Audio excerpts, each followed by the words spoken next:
चालू खरीफ सीजन में बासमती की खेती के रकबे में 17% बढ़ोतरी से किसानों को चिंता हो रही है, क्योंकि ताज़ा बासमती किस्म 1509 की कीमतें पिछले सीज़न के 4,500 रुपये प्रति क्विंटल से गिरकर 2,400 से 2,500 रुपये प्रति क्विंटल रह गई हैं। इस गिरावट का कारण बढ़ी हुई फसल और राज्य सरकार की फसल विविधीकरण योजना को माना जा रहा है।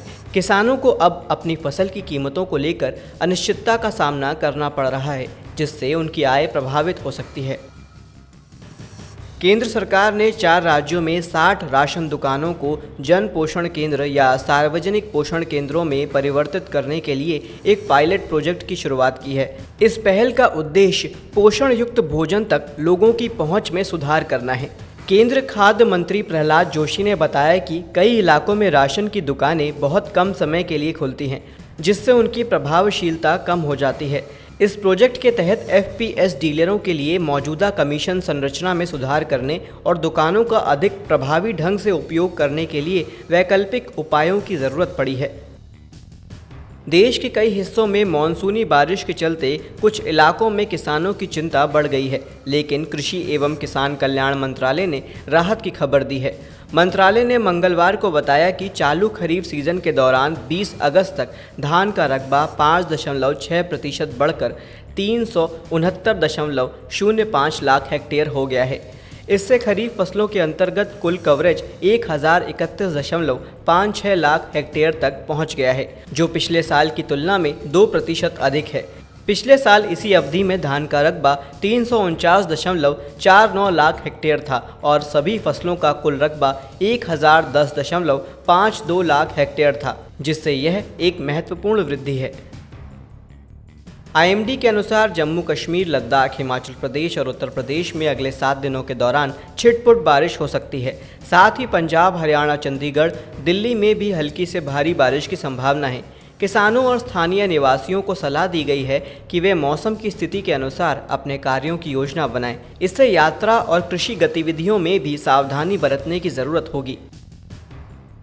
मौसम विभाग ने 24 और 25 अगस्त को मध्य प्रदेश और छत्तीसगढ़ में भारी बारिश का अलर्ट जारी किया है। असम, नागालैंड, मणिपुर, मिजोरम में भी विभिन्न स्थानों पर भारी वर्षा की संभावना जताई गई है। इस दौरान संभावित बाढ़ और जलभराव से बचने के लिए प्रशासन ने तैयारी की हिदायत दी है। आम जनता को सावधानी बरतने और ज़रूरत पड़ने पर सुरक्षित स्थानों पर शरण लेने की सलाह दी गई है। अगले 24 घंटों के दौरान केरल और लक्षद्वीप में 50 से 60 किलोमीटर प्रति घंटे की गति से तेज़ सतही हवाएं चलने की संभावना है, जो 70 किलोमीटर प्रति घंटे तक पहुंच सकती है। इसके साथ ही समुद्री गतिविधियों पर प्रभाव पड़ सकता है, जिससे मछुआरों को सलाह दी गई है कि वे इस अवधि के दौरान समुद्र में ना जाएं। तटीय क्षेत्रों में रहने वाले लोगों को सतर्क रहने की हिदायत दी गई है। दिल्ली में आज झमाझम बारिश होने की संभावना है। इस दौरान न्यूनतम तापमान 27 डिग्री सेल्सियस और अधिकतम तापमान 35 डिग्री सेल्सियस तक दर्ज किया जा सकता है। आईएमडी के अनुसार इस पूरे सप्ताह दिल्ली में बादल छाए रह सकते हैं। दिल्ली वासियों को जलभराव और यातायात की समस्याओं से निपटने के लिए तैयार रहने की सलाह दी गई है। वहीं बारिश के चलते शहर में वायु गुणवत्ता में भी सुधार होने की उम्मीद है। बिहार सरकार किसानों को खाली ज़मीन पर नए कोल्ड स्टोरेज खोलने के लिए 50% तक की सब्सिडी दे रही है। यह सुविधा राष्ट्रीय कृषि विकास योजना के तहत दी जा रही है। इस योजना से किसानों की आय में वृद्धि होगी और उनकी उत्पादन क्षमता में भी सुधार होगा। राज्य सरकार ने 100 से 108 नए कोल्ड स्टोरेज निर्माण की योजना बनाई है। राज्य के छोटे और अनुसूचित जाति जनजाति किसानों को कोल्ड स्टोरेज खोलने पर 40% से 50% तक की सब्सिडी मिलेगी।